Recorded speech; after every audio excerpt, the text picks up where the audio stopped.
It's a document from the Office of the Clerk,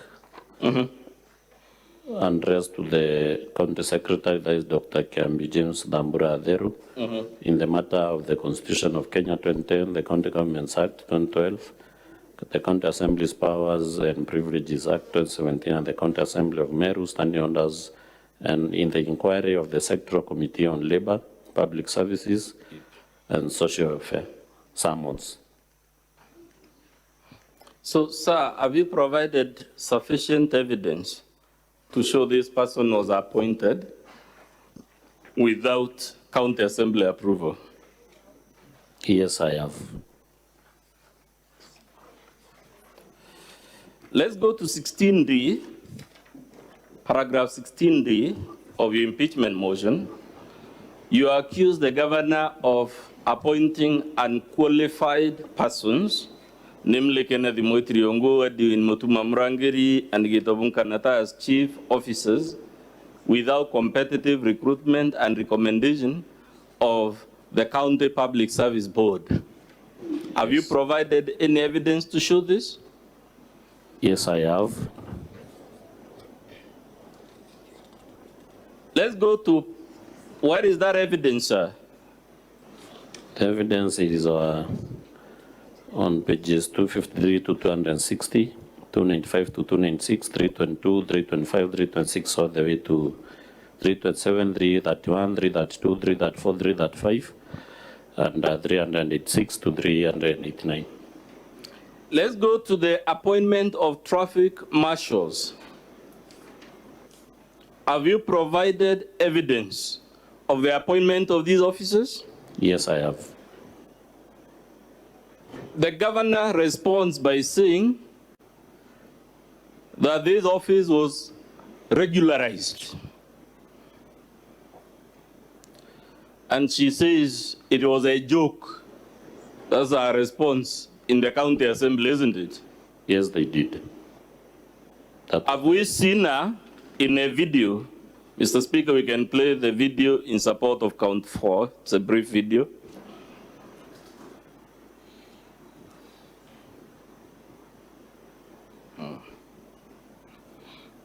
That's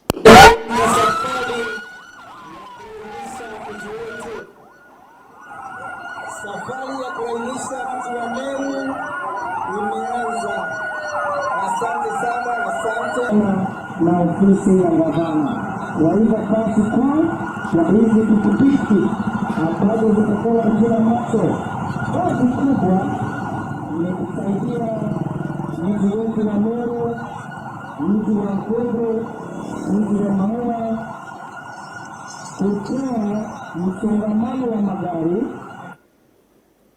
Do we see in that video, sir, the governor flagging off traffic marshals? Yes, it's seen in the video. Whose duty is it to establish this office? It's the duty of the County Public Service Board to create offices under the county government's structure. Now let's go to page 392 of volume 2. What did the County Public Service Board say about the existence of this office?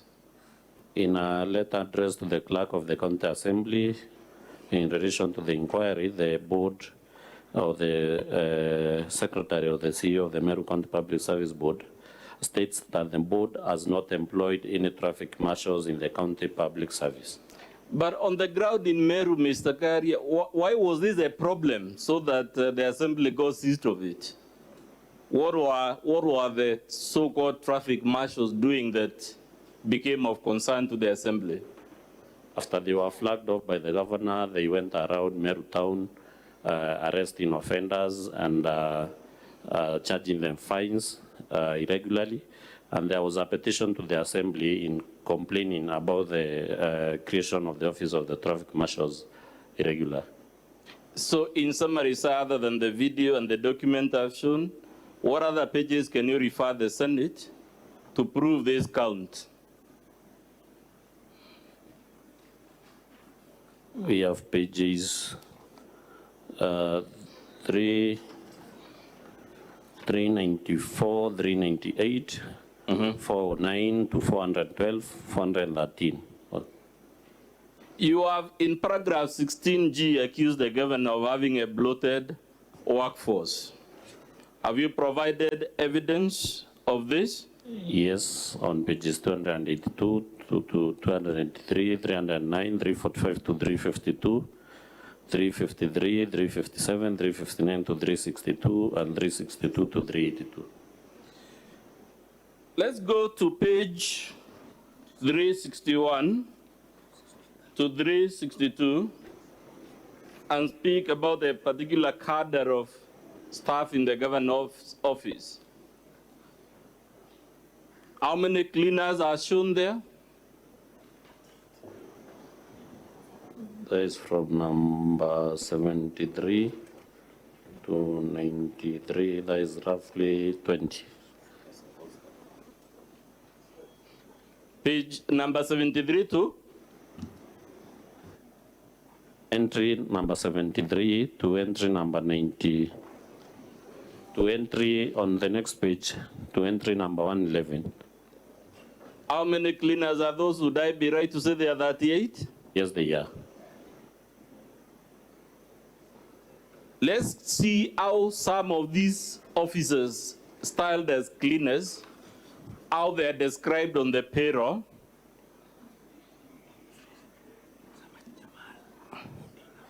Let's pick the officer number 111, Jamal Bundi. He has been described as a cleaner in the recruitment.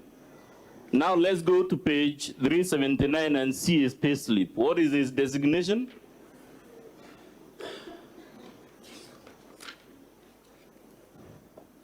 He is recruited as a cleaner, but his designation is senior support staff. So the payslip is that of a senior support staff, Yes, but the appointment is that of a cleaner. yes. Let's pick another one.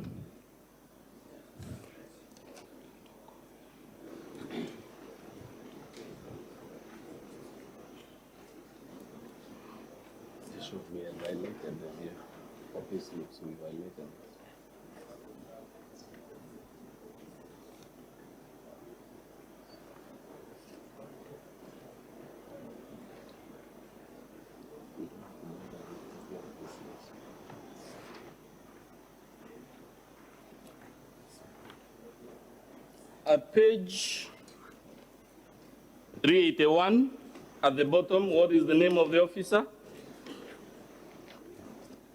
Mr. Godfrey Mwenda Mireti. So this gentleman was also recruited as a cleaner, but his payslip is for what cadre? Senior support staff. That officer is number 103, Mr. Speaker, on page 362.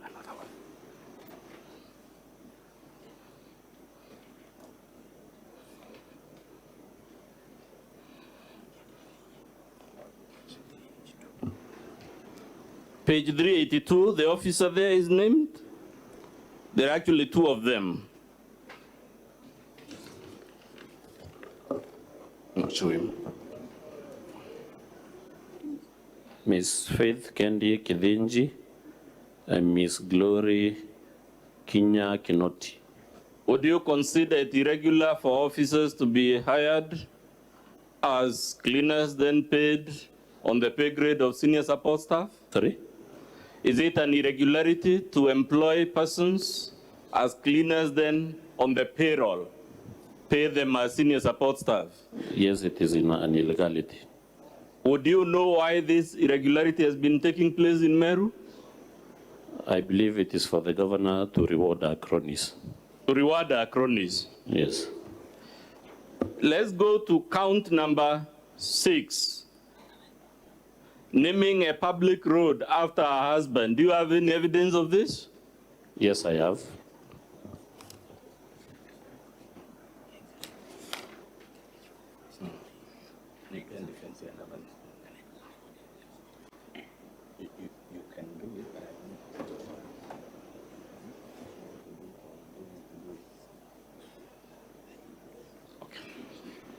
Have you provided any evidence, sir, to support count 7?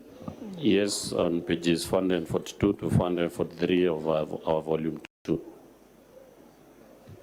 Count number 21B, contemptuous letter to the Assembly in response to lawful summons. Do you have any evidence?